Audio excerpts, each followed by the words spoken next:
Greetings, everyone. This is Scotty again, out here just patrolling the church, making sure nothing goes down. In case you haven't heard, another black church has been burnt down in South Carolina.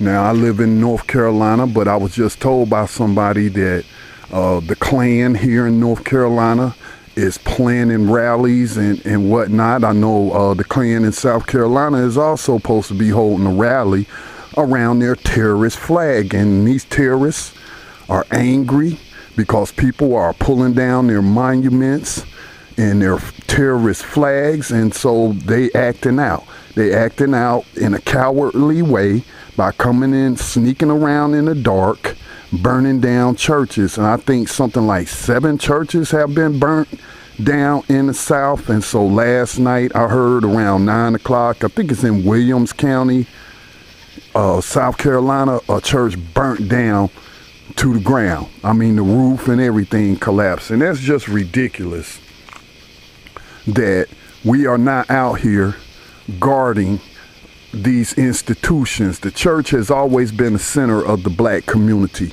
and I know a lot of our churches have lost their way, but we should be helping them to find their way.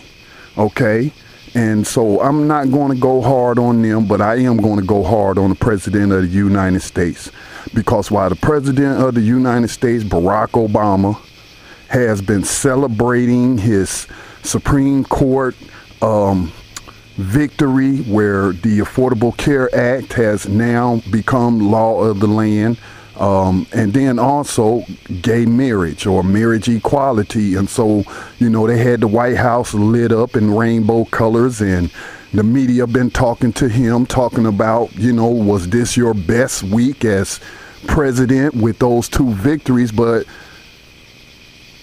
this week, in the past couple of weeks, well, even the past 3 weeks, have probably been some of the worst times for black people during his presidency.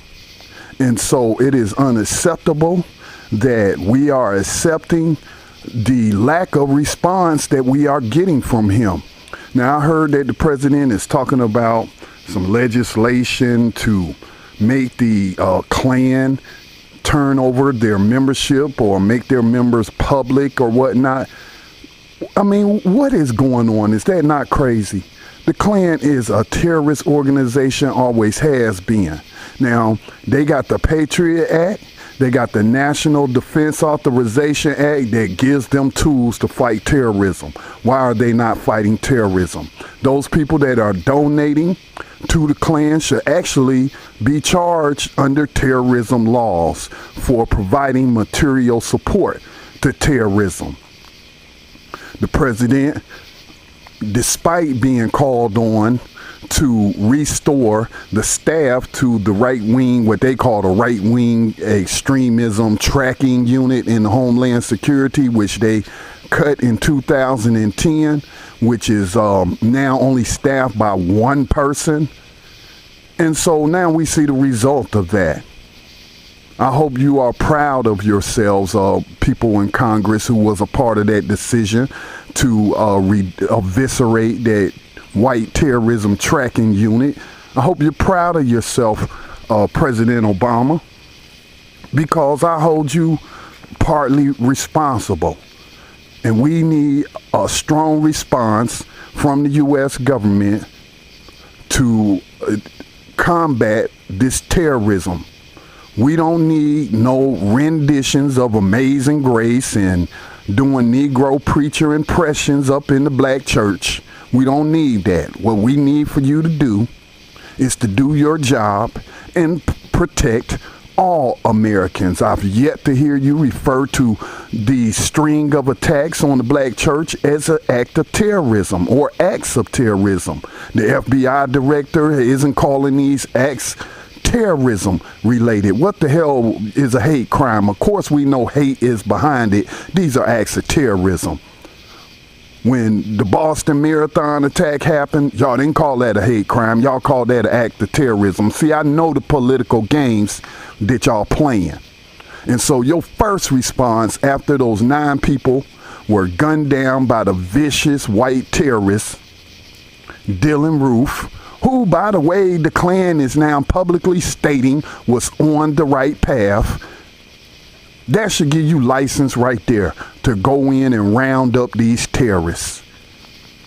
How about using some indefinite detention on them?